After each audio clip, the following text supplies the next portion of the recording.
Merry Christmas from the Bad Vibes Club, from me to you. I've just had coronavirus, and then my baby got coronavirus. Not my kind of sweetheart baby, my child got coronavirus, and then my wife got coronavirus. So it's been horrible, but I'm feeling better now, and well, everyone's feeling better now. That's the main thing. Anyway, but just before I got coronavirus, me and Ross Jardine, my friend and collaborator on Radio Anti, we went to see Old Food, which is a performance of a book of the same name by Ed Atkins. The performance was by Toby Jones reading the book from start to finish at Wigmore Hall in central London. And me and Ross enjoyed it so much that we decided we'd do a podcast about it. So I suppose this is for people who like Ed Atkins' work, who maybe have read bits of Old Food because there's little bits that have been published and performed before, or maybe have the book and came to see the performance. It's a very small audience who are going to have already seen the performance by Toby Jones. But the point really is to talk about Ed Atkins' writing and what happens when writing is performed, what the difference is between writing and performance. So we talk obviously about that performance. We also talk about a book called Looking at the Overlooked, 4 essays on still life painting by Norman Bryson, which Ross mentions in relation to this interesting thing about Greek still life in which food is kind of nourishing without having to be worked for, without having to be harvested or kind of acquired anyway. It just kind of appears, this idea of nourishment coming from nowhere, which I thought was interesting. So I ended up talking about Sam Keogh's exhibition at CCA and The Land of Cocaine, the painting by Bruegel the Elder. What else do we talk about? Let me have a look at my notes here.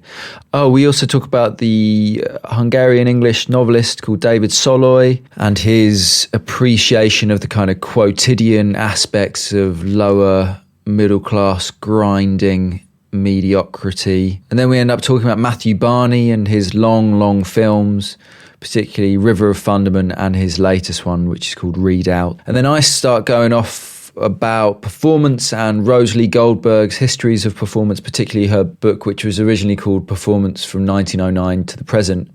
And then for the second edition, they changed it from Futurism to the Present, kind of primal or fundamental history of performance. And then finally, we end up talking a little bit about Paul McCarthy, the American performance artist. But mostly Ed Atkins, Old Food. It's a good book. You could buy it from Fitzcarraldo Editions. And the idea with the Toby Jones performance is that they'll try and do it every year at Christmas as a kind of, Christmas festive tradition, which seems nice. All the money from the tickets went to charity. That seemed kind of Victorian. Anyway, that's enough from me. All right, enjoy the conversation and I'll see you at the end. All right, let's talk about Ed Atkins then. All right. Old Food. Eddie. So do you want to describe what Old Food was? Well, is, and what we saw and then what it is also. All right. So I've got the book. So. Oh, you got the book as well? Yeah, I did buy the book because I wanted to read it in quite a specific way. We were talking about, after the performance, I was talking about the still lives in it. So I thought I would kind of look for those in the book. So Old Food, what is a poem, I would say. I didn't realise that at the performance quite so much. I thought it was a kind of a long piece of writing, but when you actually read the book, it's very much structured like a poem. We went to see a performance of it, a reading by Toby Jones. The famous Toby Jones. The famous actor. Where he read the book cover to cover in about 2 hours at Wigmore Hall. Nice setting, wasn't it? It was a very nice setting, yeah. And it was very durational, I think. Very durational. Do you mean it was long? It felt long. It was interesting, the experience of hearing it read, actually, because I didn't think it felt too long. I think there was a point about 20 minutes in where it became quite intimidating. But it's actually a very entertaining and funny and engaging piece of writing. And for something that's so destructive in terms of writing form, it's very easy to grasp onto aspects of it to make it very interesting to hear read. I think the duration, or it's interesting to see Toby Jones after reading it, because he visibly looked quite exhausted after the performance, and it's absolutely not surprising.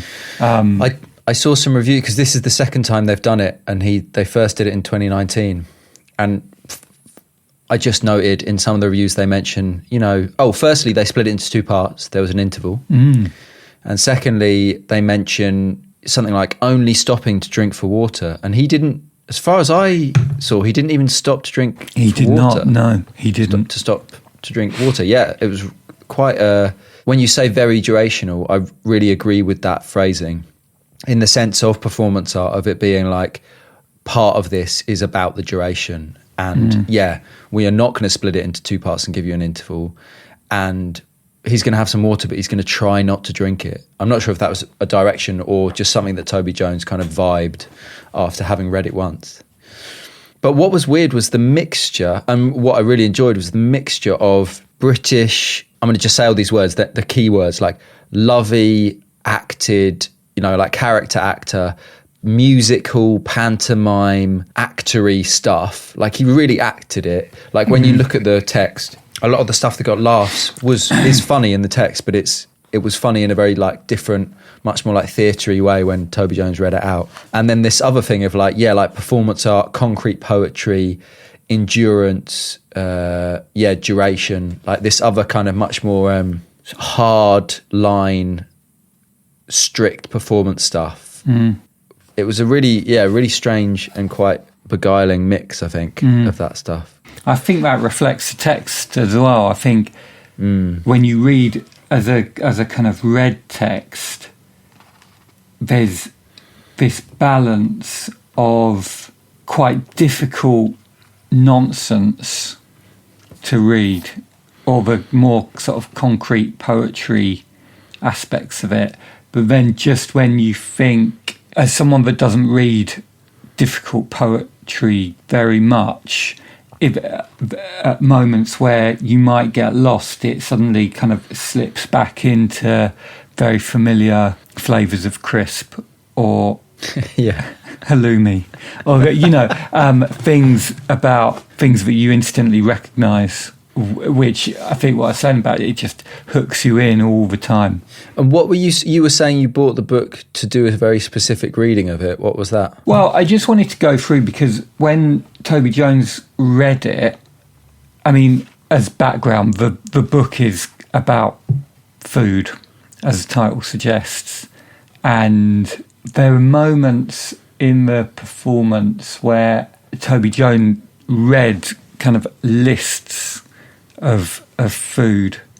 And I think there's something about the description contained within the lists that really just made me kind of think of still lives. And in particular, a text that I was reading last year about the history of kind of still life painting. And there's a particular section on it which talks about a form of kind of early Greek still life painting, and that was about food, but it was very much about nourishment. And it felt like the book, the kind of text was very much about how the characters found nourishment from food, and other kind of things that ran through the text, other sort of moments of nourishment. I think actually I got to the end of the reading and I was like, oh, this is about vampires. And I think there is, I've not seen specific references to it, but I think there is like a vampiristic element to the characters in the text, and how they obtain nourishment from fairly, I would say, ripe and available things, and that could be people's bodies or fruit or crisps, and the whole book is about obtaining this nourishment. And I think I just really wanted to see what those lists of foods look like on the page, and to see whether that ripeness kind of carried over onto the text, which I think it does. Okay, very interesting. Yeah. It makes me think of the first talk that was not the first. The second talk that was ever at Bad Vibes Club was Mark Fisher, and he came and talked about Nick Land. He very kindly and gamely came and talked about Nick Land, who was his teacher at the CCRU and then became a mad fascist. Anyway, but Mark Fisher talked about his work in terms of vitalism, or a kind of dark vitalism. But vitalism being this kind of almost, it definitely out of date set of philosophies that's about the kind of energy or life force running through things.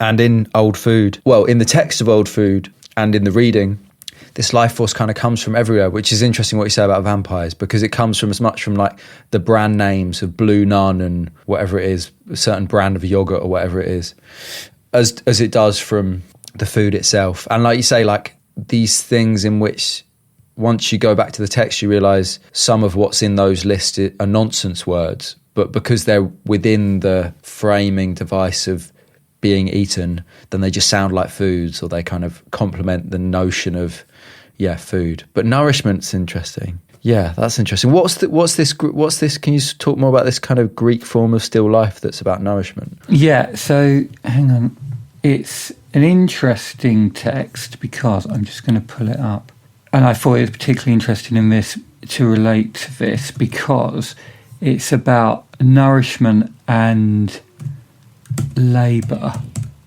And I thought the text had a kind of interesting relationship to labour. Well, I didn't think that at the time, but reading this text about the Greek painting, hang on, bear with me. You can cut this, can't you? Here we go. The reference is Philostratus, who it was a Greek writer. So there's no kind of evidence of these Greek still lives, but they've got some writing from a Greek writer called Philostratus, and he's talking about this specific type of still life painting called Xenia. The text that I've been reading kind of takes certain depictions of food as being associated with labour. So it's I'm going to read a little bit. So, in his monumental work, Rebellions in His World, Bakhtin observed that in the oldest system of images, food was related to work. Work triumphed in food. Human labour's encounter with the world and the struggle against it ended in food, in the swallowing of that which had been wrestled from the world. Bakhtin's remark applies directly to the first Xenia that Philostratus describes, but in reverse. What Philostratus first stresses is the complete absence of the dimension of human labour from the system of natural abundance. So the quote from the Philostratus book is, purple figs dripping with juice are heaped on vine leaves, and they are depicted with breaks in the skin, some just cracking open to disgorge their honey, some split apart, they are so ripe. And then, so, end quote. So the figs break open themselves. No effort or implement is needed to reach the goodness within. That goodness is honey, food that not only requires no cooking, but that is unaffected by cooking. It can be heated, yet fire will not transform it into another state. The figs themselves render all preparation redundant. No need even for a dish or plate.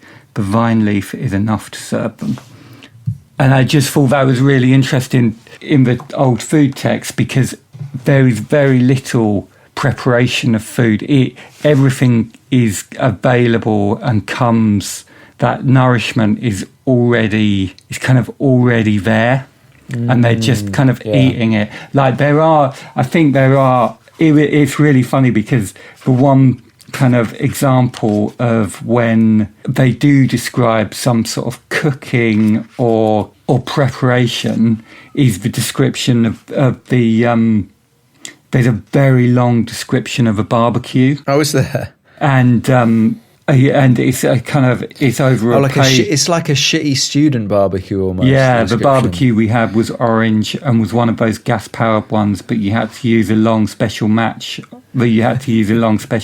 On, or a pin light in one to light it, and it just felt like that really stood out as an exception to the rest of the book, where there are brief moments where they talk about how they prepare food, but quite often it's just there and it nourishes them, and it's already no preparation is required. They just eat. It reminds me, I went to see Sam Keogh's exhibition at Goldsmith CCA, and I think he refers to this painting, The Land of Cocaine by Bruegel the Elder. Do you know that picture? I don't know it, no. It's T.J. Clark wrote about it in the LRB, maybe, or in his book about... No, it's in his book about heaven, depictions of heaven. Ah. And the land of cocaine is like a kind of mythical place where, they're pies just like on a big... Yeah. There's just abundance. Basically, it's a land of abundance. I don't know what cocaine is, but it's not cocaine, like the drug cocaine. No. But there's just food everywhere. And these are all... The morality... It's meant to be a morality tale, the painting. It's meant to be about the dangers of sloth and gluttony, because these are like... I can't remember if some of them are meant to be labourers or one's meant to be a soldier or something, but they're all slumped over because they've eaten so much and they're not doing their jobs anymore. But it's really weird because it's obviously like meant to be about how that's bad, but also it depicts this land in which, everything's covered in pies and meat is hanging off the trees or whatever it is. And there's that little, at the back there, there's a pig walking around with a knife that's like stabbed into it, that's taken a little bit out of its own, you could just eat the meat off the animals. So exactly what you're saying, like you don't have to prepare the food to be nourished. And in fact, the images of people who are already completely nourished, so nourished that they don't want to eat anymore, but they're still surrounded by food. So there's something about labour and abundance and nourishment there as well. But I suppose it's where it's like the notion of too much or something. Like what is too much? Like it never seems to stop, the food in old food. No. It keeps on coming, and they always have this appetite to eat it. But there's some, but then, to parallel with the performance idea, like you have to kind of endure their endless appetite and they have to endure their endless appetite. And then I suppose we as humans have to endure our endless appetite and decide what to do with it and how to, slake it without becoming greedy or becoming immoral or whatever it is. But I suppose is there like a morality in old food? Because to me, that's where it had this kind of particularly British element of like music hall and like squalid seaside-ness. Cool wet chips, walk down spline and kiss me duck. Like literally like seaside references and stuff. So I don't know, there's something, I don't know, because, this is what I wanted to talk about. Because he's performed elsewhere outside of London. He's performed... Ed Atkins has performed these himself, like bits of this himself, and he dresses in this kind of big black smock dress thing, like, and it's much more. I mean, he's very good at reading, and he would read in to use a kind of quick hand word, like in an actory way. He's not reading in like a dull performancey way. But Toby Jones is like an actor that British people know, and I just imagine like it wouldn't work in Copenhagen to get Toby Jones to come and read your like book, but it kind of works in London, and that's why it's at Christmas as well, or something. That like this idea in the press for the 2021 performance that we saw, it was very much about this idea of establishing it as a Christmas tradition because all the money goes to charity. So it's like this very complex thing where like you get this like British character actor to read your performance piece that's full of kind of like sometimes like sexy ribald Rabelaisian jokes and sometimes kind of disgusting abject body stuff. It just felt like really like it was aimed at an English sensibility or a British sensibility or something. I think you're right. I think the reference points, it sort of goes back to what is it David Chalet? I don't know how do you say his name. Sazalay, David, but we've spoken about in the past, and the reference points that he uses are very specific and English and class-based as well, I think. And I'm just gonna cut him first. So it's David Soloy, apparently. Soloy. Yeah, that's how you say the name, Soloy. Oh, but it is spelled Szalay. But we love him for his kind of very amazing ability to closely observe English grossness. But apparently he was born in Montreal and he's Hungarian English. That's his national makeup or whatever. So there you go. Anyway, sorry. But he builds these worlds of kind of references of, Pret sandwiches and,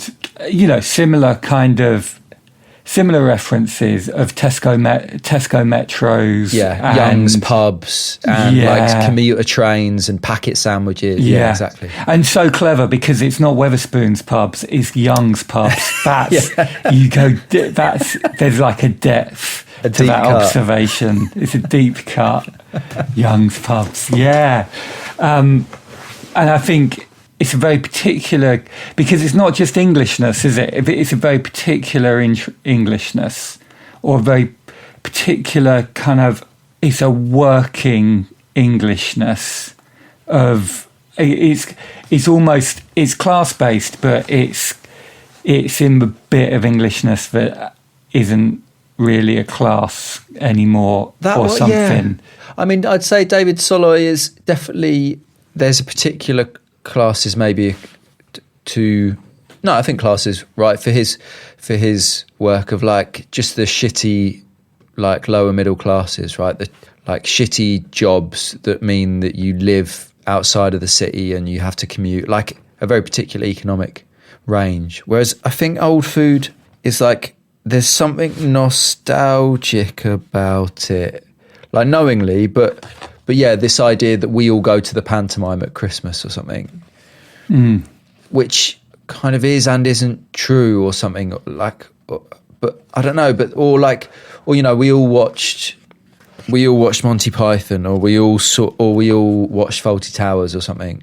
Yeah, but it's like partly about, because it's much more non-specific, like you say, the things that get eaten are really specific, but I don't think they're meant to evoke any particular class. Because, there's skate wings alongside an oak smoked Union Jack, alongside dill pickles, capers. Like there's stuff that's like international or not just working class or something. No, I mean, this is silly to like bring it down to that, but I don't know, maybe there's an appeal to a timelessness in old food that's a bit different to Soloy, which is about how he's a materialist, like in that cultural materialist sense of like, if you pick out all the shitty commodities, then you explain your time. Like that's the sense I got from Soloy's novels. But it's an interesting comparison for sure. I think there's definitely a relationship. What did you think of what was your actual experience of sitting through the whole performance? We just had 2 beers. Oh no, you'd had 1 beer. 1 beer. I'd had 2 beers, maybe that was my issue, and some ramen. And I've now realised I was coming down with COVID. But I was like really enduring the performance in that way that like I was trying to fight to not quite stay awake, but like to not feel really tired. I think I had peaks and troughs. I think I didn't look at the time, and it was very difficult to do that because I thought the audience, it was a very tense audience. And I think we had to have masks on, didn't we? I forgot about that as well. And it was also an audience that felt very aware of each other. And I think if someone had started looking at their phone, it would have, Man. it would, it would not have gone down well. So it really was quite relentless. I think you were quite aware of yourself as a viewer. I used the book to know where we were because it's a thick enough book. It's not really big, but like it's a thick enough book you can see how far along he was. I did the same. Halfway through. I did the same. And then there was a moment where the last pages sort of fanned out. Oh, did they? Oh, I didn't see that. That's really nice. And I got a bit confused. I was like, really? Have we still got all of that? You know. Like I say, I thought the experience was, it didn't feel as such an endurance as I thought it might do. Yeah. Without the break. I enjoyed it. I think it was, I was glad when it finished. He really acted it though. Like that's something that is hard to stress. Or more like, I'd like to see Ed Atkins read it because he's a good reader. He's a good performer. But, you know, like Toby Jones like played it for laughs at certain points. And then also just right at the end, I don't know if he didn't stand up, did he? He did. He did. For the last few lines, he stood up. And that was amazing. It was this sudden like cresting of the wave. It was really good. It was very dramatic. What I think I was surprised about was, and why I was so keen to talk about it actually, was the tech. It really stayed with me for quite a few days.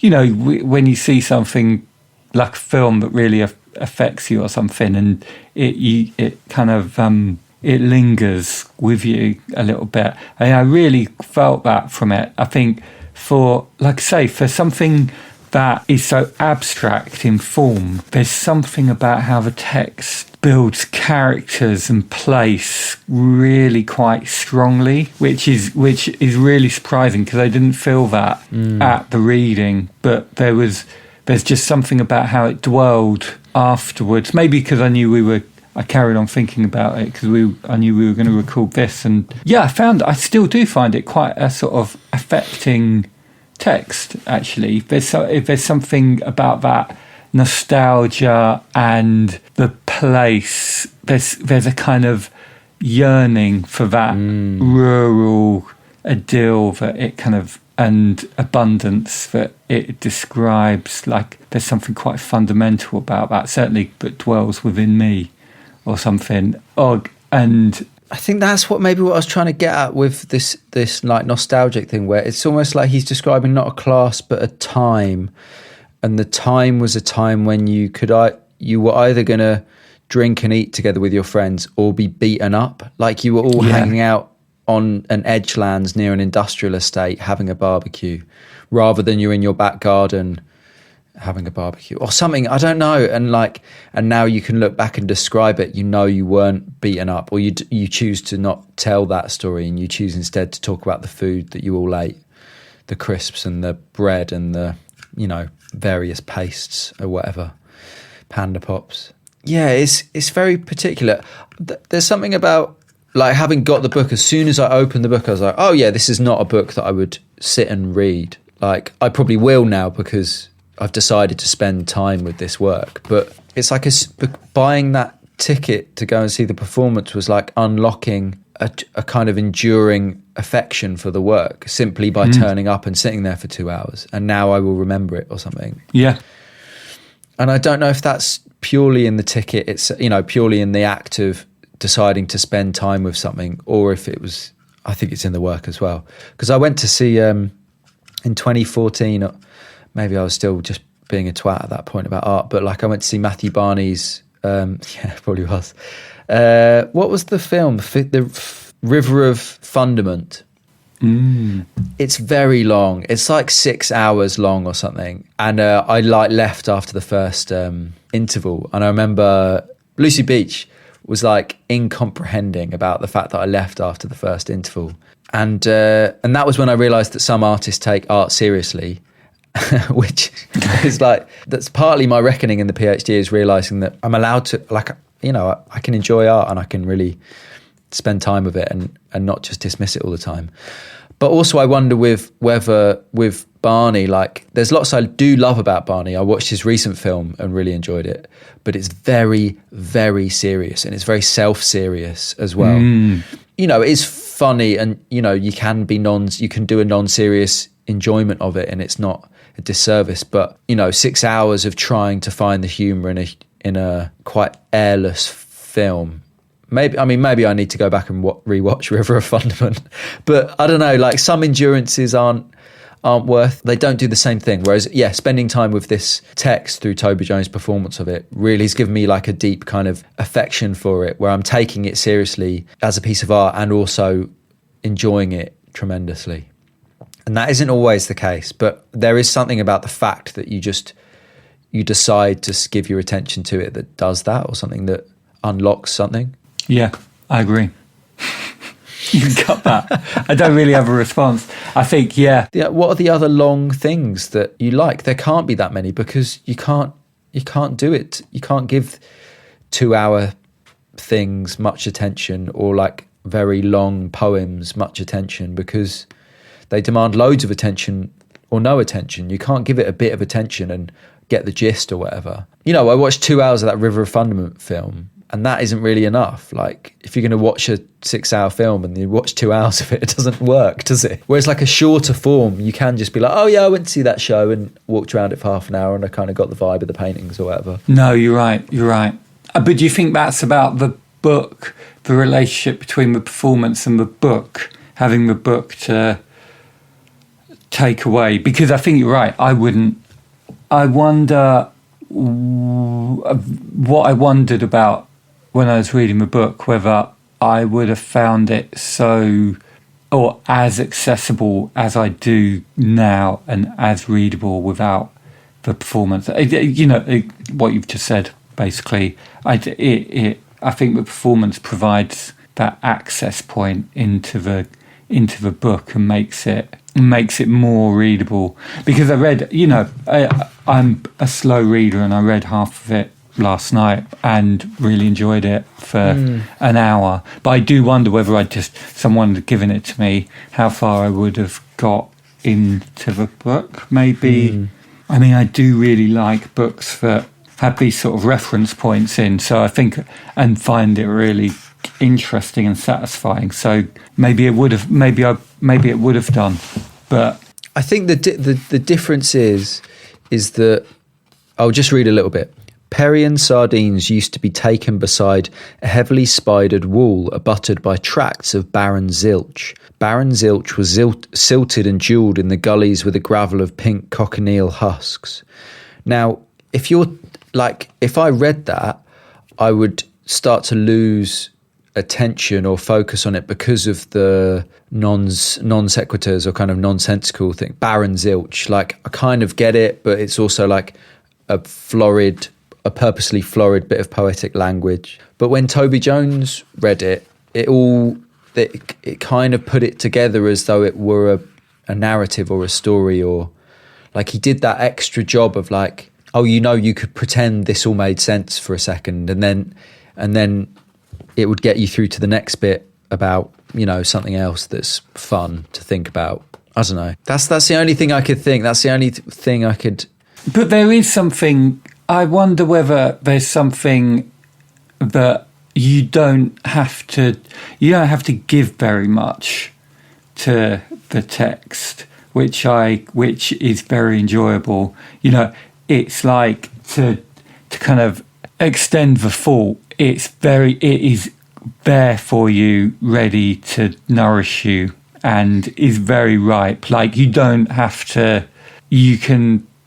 I think you can read it on a very surface level, and its reference points kind of give you access to ways in that is very easy, which I like. Whereas watching a Barney film for 6 hours, that's like intense in a way that you will feel alienated, confused. It's not a nice.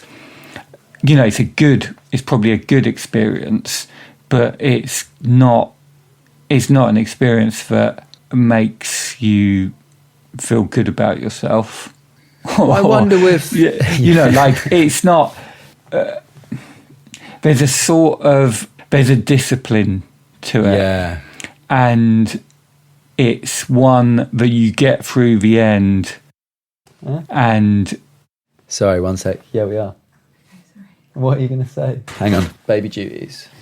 Hello, baby. Look, Ray, but it's Ross. Oh, she's blurred out, isn't she? That's so strange. There she is. There she is. Hello. You all right, darling? She's not great with screens. She's good with mirrors. She can look in a mirror, but she can't. Oh, she's gorgeous, mate. I like her little leopard outfit. So, sorry, what did you say? Yeah, there's a level of serious discipline, and there's almost like a weird sort of macho thing of getting to the end. It's a very guy thing to sit through 6 hours and, be like, yeah, I watched that and, understood it. And it's, to get value from that experience rather than just to admit that can't be asked. You can't be. You need the toilet. You'd rather go and get a McDonald's. Yeah, I think I did. That's on my way back. Yeah. See, but I think there's something, but that maybe that's the thing, is that there's something very British about the populist enjoyments that are strewn throughout the book. So this bit, we made beans on buttered toast with a copious strew of grated cheddar on top. Sometimes beans engulfed a hot buttered jacket potato. It's like, that is like pleasurable in like a very base way for like someone who's grown up in Britain eating like shit cafe food or whatever it is. Yeah. School dinners or, and maybe there is class stuff there, but I think lots and lots of people, I mean, it's a cliche of Englishness, baked beans, isn't it? It's not just, Americans laugh at the fact that we eat these weird, gross things. And we laugh at the fact that we eat these weird, gross things. So there's a populist element to it that Barney, like his deep research into, the recent films about kind of the reintroduction of wolves into northwestern America and, guns and etching and like, it's hard to describe, but like, it's all serious research about serious stuff that some people care about, but most of his audience won't have already thought about. Whereas I've already thought about how nice, I think quite a lot about how good the chips, cheese and beans were when I did my national diploma art course at Colchester Institute like 20 years ago. But it's, yeah, exactly. But it's, but the Barney content is interesting. You saying about the Ed Atkins book being related to time and to place, because I think that type of work that Matthew Barney is an example of is one that is disassociated from time and place. It speaks to like much more universal truths or something like that. It's trying to find fundamental things about existence. All the characters are archetypes, right? Like so even in the recent film, it's about kind of, it takes as its basis it's called Readout, the recent film, and it takes a particular historical thing, the reintroduction of wolves into wherever it is, I can't remember, but America somewhere. So it's like a real recent event, and he's dressed up as a park ranger, but his park ranger is like the law, and the dancers are like femininity, so they're not like individual characters. Yeah. Whereas like in Old Food, there's one named character called Hannah who just keeps popping up as a girlfriend or a sister or like a person who's in relation to. Is it like clearly written by a man?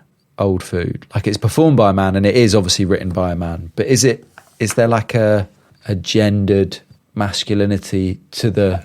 I think there was a moment where Hannah, he describes being kicked in the head holding a kebab, Right, yeah. and Hannah didn't help. Yeah. Where that could only be a man, Yeah. I think. It just describes that kind of teenager fear of being kicked in the head on like a high street somewhere outside the kebab shop. But I think there were a couple of moments in the text like similar to that.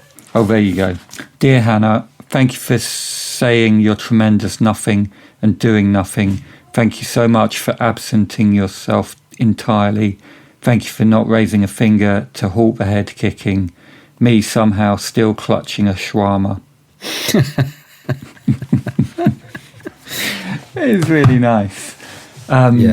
Really spare, but just opens up a world of remembered anxiety. This I was reading I've been reading this Rosalie Goldberg performance book, written originally in 1979, and I've been doing a kind of strong reading of it, like reading it very closely and looking for moments at which it defines something about my idea of performance and writing them all down. And one bit of it was about the Judson Memorial Church and like all the performances and stuff going on around there in the 60s, and lots of the dance work there, all taking as its starting point.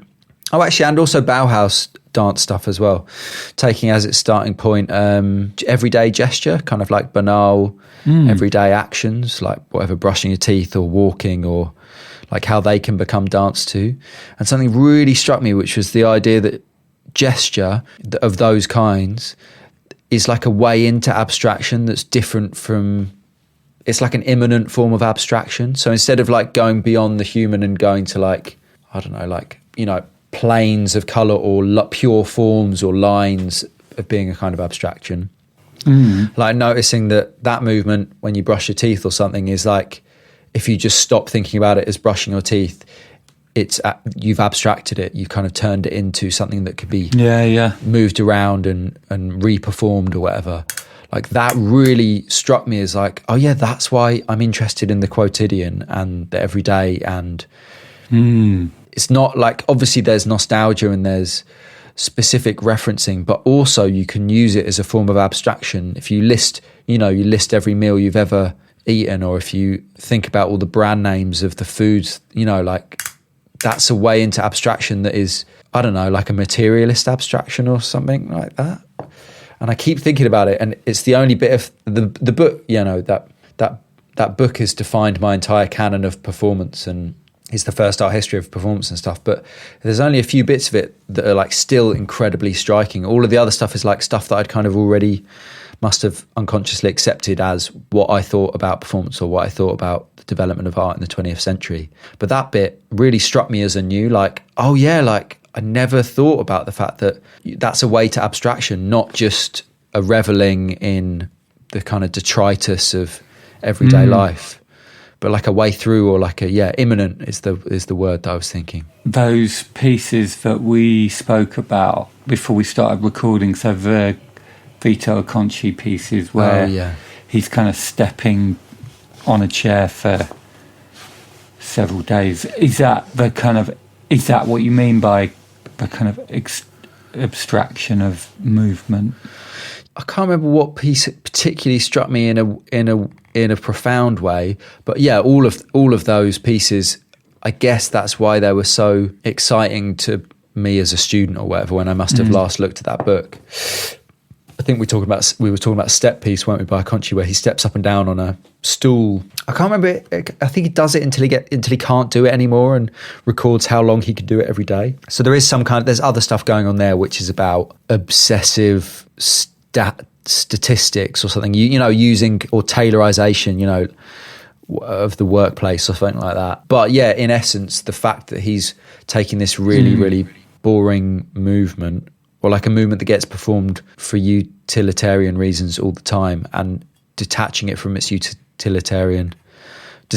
purpose. There is something like fantastic about that, which I hadn't considered, which is that you are creating a form of abstraction from stuff that you know very well.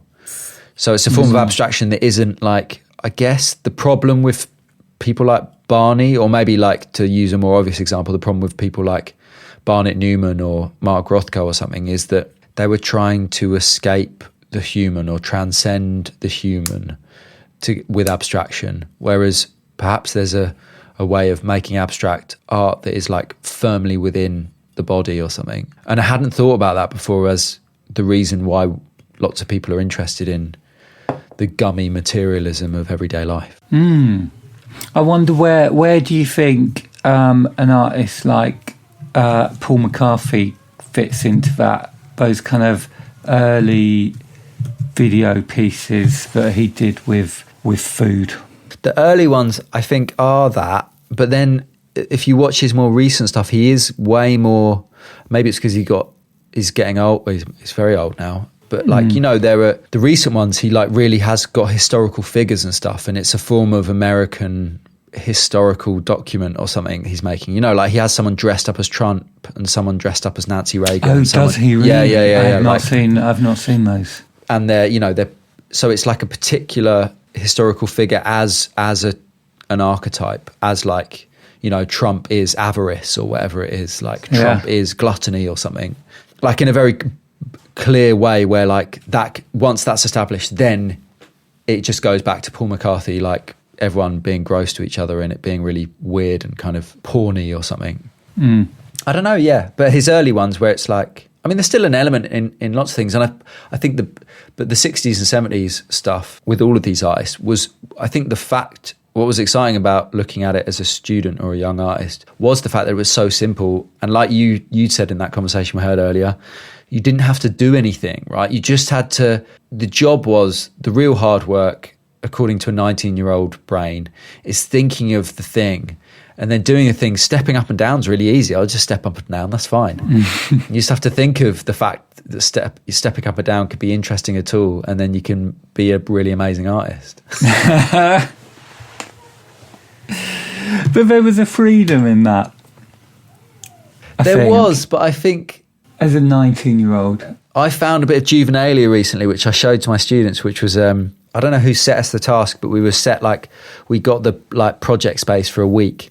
And the thing that I made was I made a shelf, and then I got a box on the shelf and I took off my trousers, and then I got in the box and pushed baked beans through a little hole through the box. But then I filmed myself doing it, and then I projected it back on, and then I filmed myself cleaning up the beans, and then I projected that back on as well. So it kind of was like I mean, obviously, like, you know, it's not meant to be as clear cut and as simple as something in the 70s. I wasn't thinking of that, but I don't think I could have thought of something like that. Like, I don't think that's you know, like I get far too specific far too quickly. I don't think that is abstract. I don't think that is about abstraction and daily gestures. I think that's about reveling in something very particular about baked beans and abjection and disgustingness or something. Disgusting Englishness. So I don't know, like I think what's interesting in old food, I think, is to come round back to our topic, is that it really is a big, long, massive bit of concrete poetry, and it also is a reveling in populist, British foodstuffs or some kind of particular class and gender and, you know, time period, or it's like it does a very clever thing of like managing to be all of those things. Or like maybe, and that's maybe something to do with the fact that it's so long that it gets to slip in and around all of these things. Maybe it would be a bit like dodgy if it was only like 2 pages long, and do you know what I mean? If it's just a little essay in Freeze or something, you'd be like, do I really want to hear Ed Atkins talk about how brilliant baked beans and Worcester sauce is? Yeah. Whereas the fact that he like sustains it becomes this like deep excavation of memory where what can be remembered is actually quite abstract, like in its, you know. One thing that I did want to talk to you about was, do you know how he wrote it or researched it, or do you get a sense of that from the book? Where is Ed Atkins in this? At the back in the acknowledgements, he says this: old food started life as an exhibition, blah, blah, blah. Consisted of 8 and then 9 videos, some costumes, and a series of enigmatic wall text written by Contemporary Art Writing Daily. This text, Old Food, was written in blurts throughout that period, I suppose, only finally reaching a palpable form in early 2019. I've read chunks of it to audiences, then names the places. And there's also a pretty hysterical recording for Cold Protein of the first part entitled Flat Meat Cake to be listened to on the toilet in McDonald's in Leicester Square. So I suppose it's like he gets opportunities to write and then does so, and over time this theme of food emerged or something. But I don't know. I've seen him read a bit to some students at Kingston for a talk someone put on. So maybe it's just like a pet hobby or something, and maybe some of the text ended up in films and some of it is offcuts or something. But it's not. It's what's interesting, I guess, is that it's not unlike his film texts, but also is not a film and is a book of poetry. So like, yeah, I guess that's what drew us to talking about it anyways, because it's not just like talking about a film. Like you get to look at the text and you get to think about a person performing it rather than a CGI avatar. And because it reads like because it doesn't feel like a script either. It feels like he's shifted into writing a poem like fully. It's not a sort of halfway house between a script for a film or something. It's very much. That's what's so nice about it. Just it was like definitely a man reading a book for 2 hours. It was.